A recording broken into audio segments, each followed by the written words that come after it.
Welcome to Strip Cover Lit, where we squeeze the bigger picture out of literature. I'm Adrian Fort, and we're here for part 9 of a 15-part series as we journey room by room through The Shining by Stephen King. This video is over chapters 30 through 33, pages 368 through 417 in the standard paperback print edition. So what happened in these chapters? They went as such.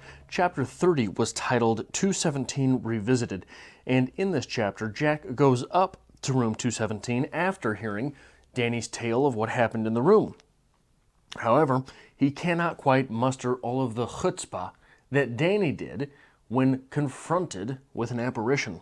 Instead, he turns around and hightails it. And next, in chapter 31, titled The Verdict, Jack takes in all that he has seen in room 217. All of the creepiness, all of the things that had gone awry, and how those things interacted, if you will, with his previous experiences with the hedge animals. He calmly strolls back into the kitchen with Wendy and Danny and says, "Nothing to see here." Followed by chapter 32, titled The Bedroom. Danny has moved into the same room with his parents, and as he sleeps, Jack and Wendy talk about what they should do, and Wendy is adamant that they have to get Danny out of the hotel. Wendy sort of withholds sex until Jack agrees. Kind of. There is a snowmobile, and they should try that. Jack should go out there tomorrow, first thing, and try to get the snowmobile running so that they can all pack onto the snowmobile and make it to town before the next nightfall. The next day, chapter 33, titled The Snowmobile, shows us Jack wandering around in his workspace, finding the snowmobile, finding the battery, finding the fuel, and then ruining the snowmobile so they cannot leave.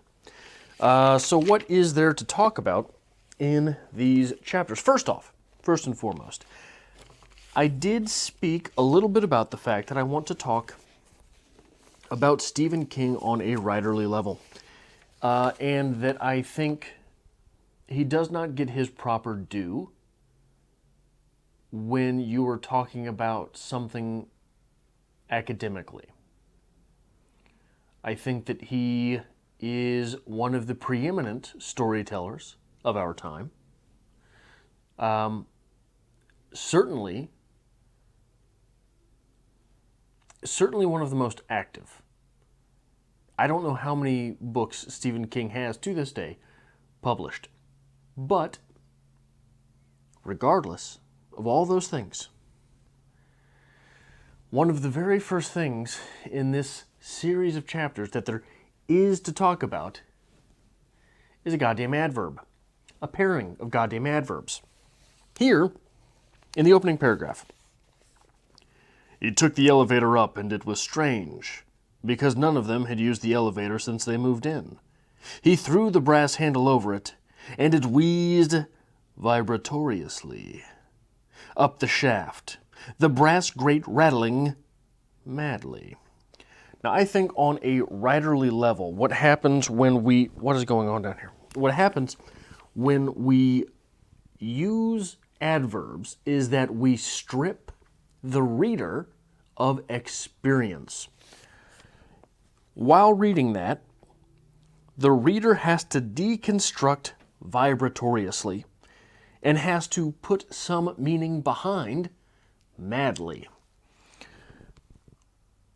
Now, the sentence reads better without vibratoriously at all. He threw the brass handle over, and it wheezed up the shaft. Now, you're missing an element that King obviously wants in there, the vibrations of that elevator. Mightn't you do that by describing what vibratoriously means to you, Stephen King? Because even if what vibratoriously means to you is different than what that word means to the reader, you're getting a more clearly authentic representation of the story that Stephen King wants to tell by replacing vibratoriously with anything. He threw the brass handle over, and it wheezed, shaking so hard that his teeth clacked together and he bit his tongue. Shaking so hard that it threw off his equilibrium, and he had to dig the crust out of his ears. Anything that you want to put in there. Any experiential claim that you want to put on the page hits a lot harder than vibratoriously. Secondly, the brass gate rattling madly. What does that mean? Madly. What does madly mean? The brass gate rattled so hard that it sounded like the screams of 1,000 years. That it sounded like old women dying. That it sounded like wolves in the night. Any of these things you could have draped on there. Sure, maybe they're a little bit cliche. And we can talk about Stephen King and cliches at another time. But any of those experiential things that you could put onto the paper get the reader that much closer to your story. Now, obviously, Stephen King is not watching this and taking my advice, but I think anyone who is a writer and watching this, if you take any of your works, and if you've got adverbs in there, even if you eliminate a single one of them, you've made your writing stronger. Take that adverb and deconstruct it. What does that mean to you? Put vibratoriously on to your protagonist. That might make for a much different story. But you see what I'm saying. What does vibratoriously do to the character in question? That's all for this rant. On 392,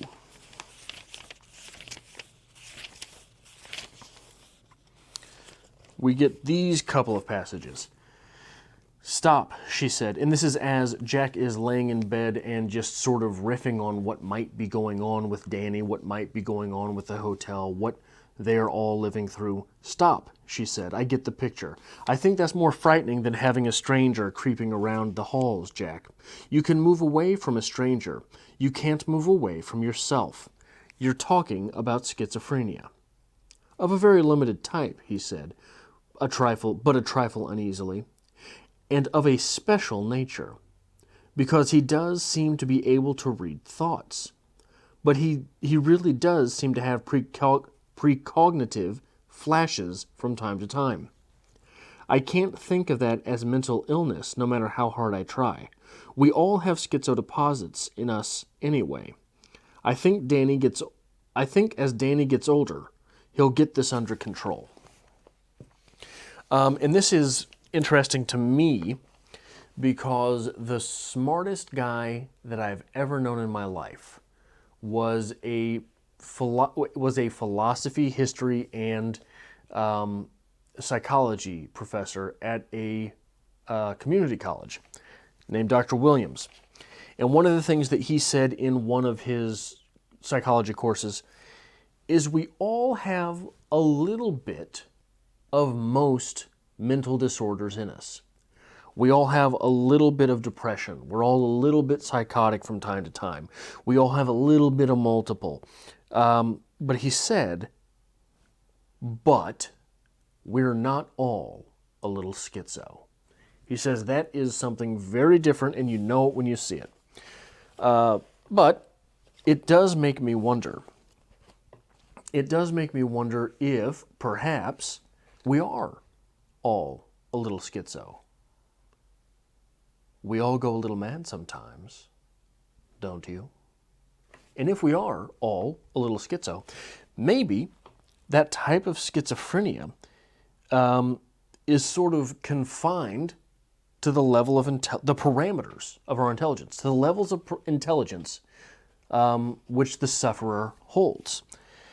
So in low intelligent individuals, for example, these would be very low resolution, very low resolution illusions, very low resolution paranoia, and these sort of things. And nothing extraordinary is caused with just touches of that. Nothing really ever gets out of hand if it's just a touch of schizophrenia in a low intelligence individual. Upper intelligence individuals would suffer from the same small touch in very different ways. This could be seen as great leaps of creativity if they are able to distinguish, but on a subconscious level, hallucination from non-hallucination. Or that paranoia could lead to a very industrious nature in someone who has very high capabilities.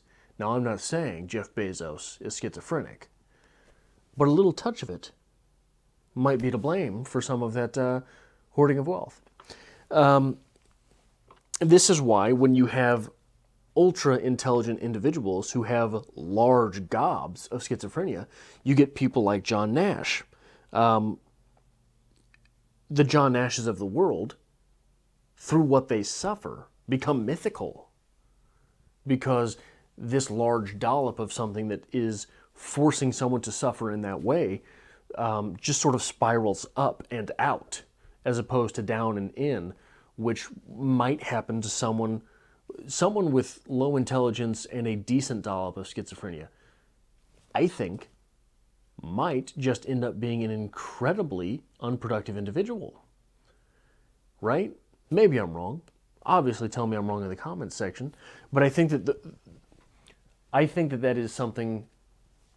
Obviously I am armchair quarterbacking. Obviously it's bro science coming out of my mouth because I don't have any education or experience with these things, but it's something fun to think about.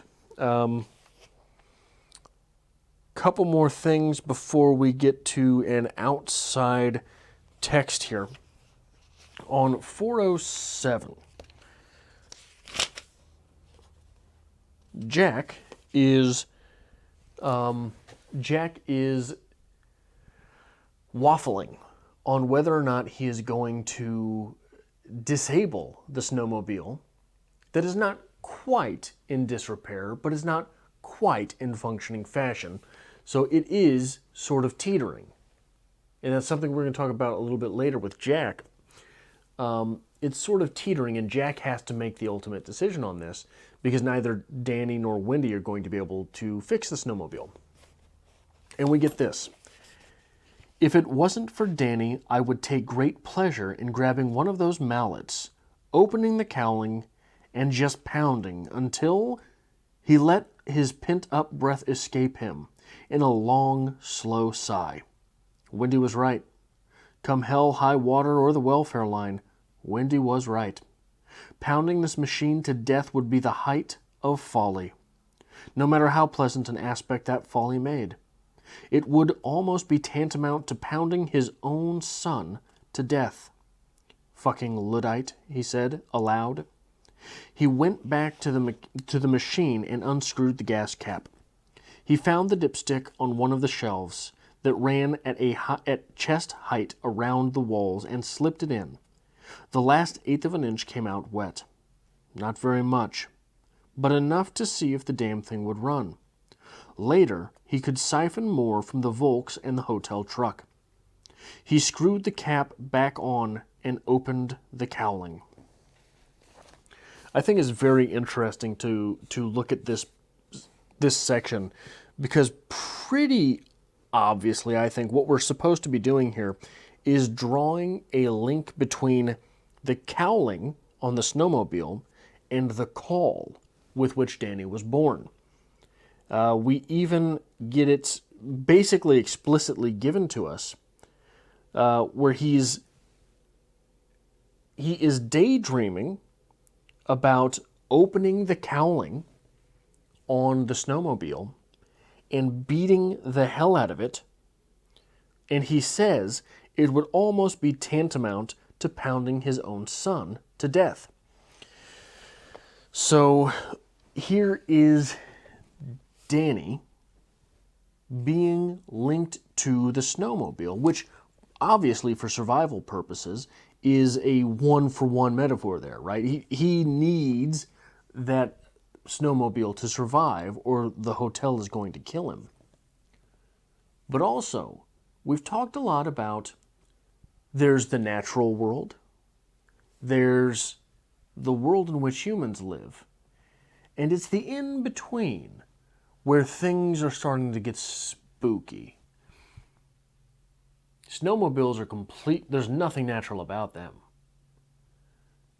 So where is it that we're getting this link between Danny and completely human-made? Is it that Danny is on sort of like the X-Men, whereas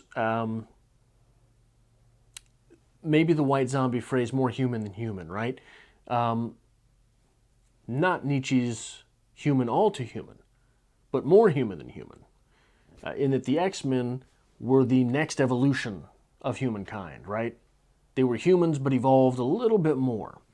Is that what is being said about Danny here? That he is not just human, but superhuman, if we could use another Nietzschean quote. He is more than human. He is something special, something more. And he does not exist in this little playground between human-made and natural, where the elk, where the deer, was it? The deer on the highway, and that was creepy to Wendy, remember? I wonder if this is a play in the exact opposite direction, that Danny is more human than human, and this is more natural than natural. Here's where we're in the playground of creepiness, of the horror that is going on. But that is something that is interesting to me, especially when he says that it reminds him of the yellow jackets that had, or the wasps that had stung Danny as well. On 4:14 and 4:15, I had never thought about this in this way.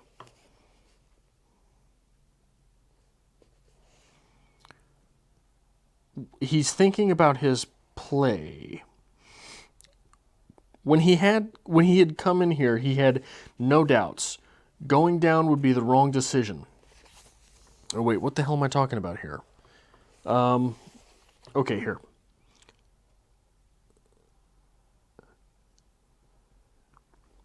Yeah, no, I'm right. When he had come in here, this is Jack talking about being in with the snowmobile. When he had come in here, he'd had no doubts going down would be the wrong decision. He had known that then. Wendy was only scared of the boogeyman summoned up by a single hysterical little boy. Now, suddenly, he could see her side. It was like his play, his damnable play. He no longer knew which side he was on, or how things would come out. Once you saw the face of a god in those jumbled blacks and whites, which is going back to another story that Jack had relayed where he couldn't see Jesus in a painting, but all the other kids could, so he figured something was wrong. Once you saw the face of God in those damnable blacks and whites, it was everybody out of the pool. You could never unsee it. Others might laugh and say it's nothing, just a lot of splotches with no meaning. Give me a good old craftsman paint by numbers any day, but you would always see the face of Christ our Lord looking out at you. You had seen it in one gestalt leap, the conscious and unconscious melding in that one shocking moment of understanding. You would always see it. You were damned to always see it. This is the same way Jack is teetering on that edge of between his seeing his play for the characters he thought they were and being able to understand all of the characters so no one's really the bad guy. Jack, in that instance, is playing God. much in the way that the ghosts in the Overlook Hotel are playing God. They are trying to write this family's story. They can see everyone's side, and they're picking for them. It is yet to be seen in these pages what direction that will go, but it is interesting to me, and it's an element to this that I had never... I really hate reading about writers. So when I had read this story before, the element of Jack being a writer, I don't care. But in this situation, it is interesting because you've got those layers on there. Jack is confounded by the fact that he cannot decide on his play. And now it's all damnable. The Overlook Hotel is doing the same thing to Jack and his family that Jack is starting to do in the pages of his play. And I thought that was interesting. I'd never seen that side of this before. On 375, I thought there was a pretty good passage here. But below the tumble of his chaotic thoughts, below the trip hammer beat of his heart, he could hear the soft and futile sound of the doorknob being turned to and fro as something locked in tried helplessly to get out, something that wanted to meet him, something that would like to be introduced to his family as the storm shrieked around them and white daylight became black night. If he opened his eyes and saw the doorknob moving, he would go mad. So he kept them shut, and after an unknowable time, there was stillness. A couple paragraphs later, he looked at the peephole in the center of the door and wondered what would happen if he approached it, stared into it. What would he be eyeball to eyeball with? What would he be eyeball to eyeball with? Don't end your sentences like that, Stephen King. With what would he be eyeball to eyeball? But I thought that was a very Shirley Jackson-esque moment. And Shirley Jackson is the queen on high, according to many of the things Stephen King has said, of the horror genre. If you don't believe me, read Danse Macabre. I think he even talks about her in On Writing. But I can see where he's coming from with that. Shirley Jackson certainly plays the line between literary writing and genre fiction, and she plays it so well that you're never really sure how you should be reading the piece.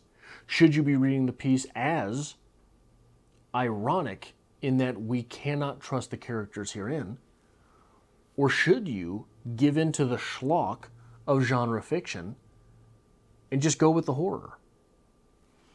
But later, on page 414, there was a little boy to terrorize. This is when Jack is fooling around with the skidoo, and he starts sort of slipping into whether or not he identifies with the Overlook Hotel.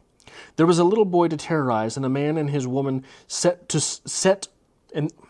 There was a little boy to terrorize, a man and his woman to set one against the other, and if it played its cards right, they could end up flitting through the Overlook's halls like insubstantial shades in a Shirley Jackson novel. Whatever walked in Hill House walked alone, but you wouldn't be alone in the Overlook. Oh no, there would be plenty of company here.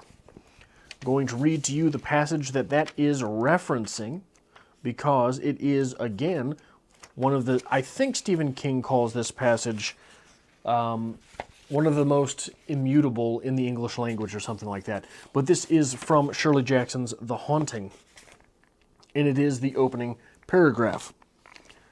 No live organism can continue for long to exist sanely under conditions of absolute reality.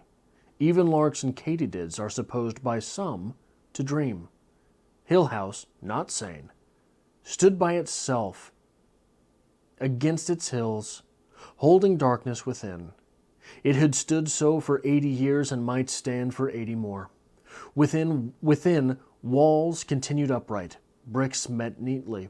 Floors were firm and doors were sensibly shut. Silence lay steadily against the wood and stone of Hill House. Whatever walked there, walked alone. That is the paragraph that Stephen King is referencing in that last bit from The Shining.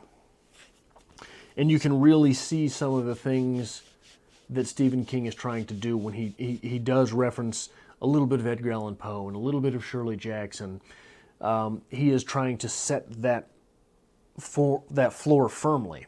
He's trying to let those bricks meet neatly. And I think that he's doing a pretty good job through this novel of not just constructing his own story and not just doing the storytelling that Stephen King is so good at doing, but also in paying a little bit of homage to those who have come before him. But that is all that I have for this, the 9th of 15 episodes journeying through The Shining by Stephen King, and I hope to see you back here for episode 10, chapters 34 through 37, pages 417 through 453.